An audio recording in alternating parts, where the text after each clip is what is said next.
Wiem. Prawdopodobnie oczekiwaliście drugi odcinek Slime'a. W końcu jest druga rocznica.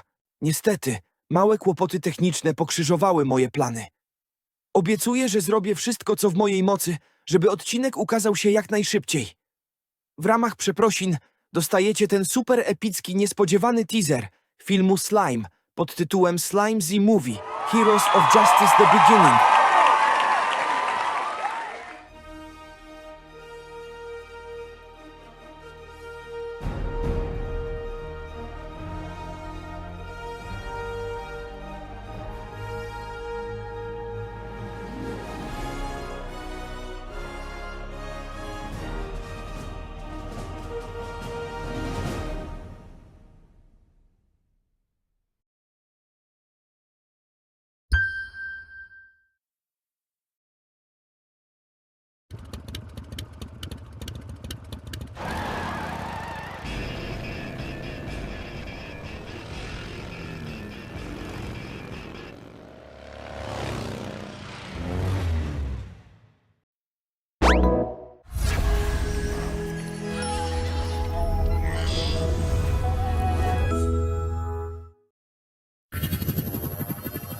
Little X.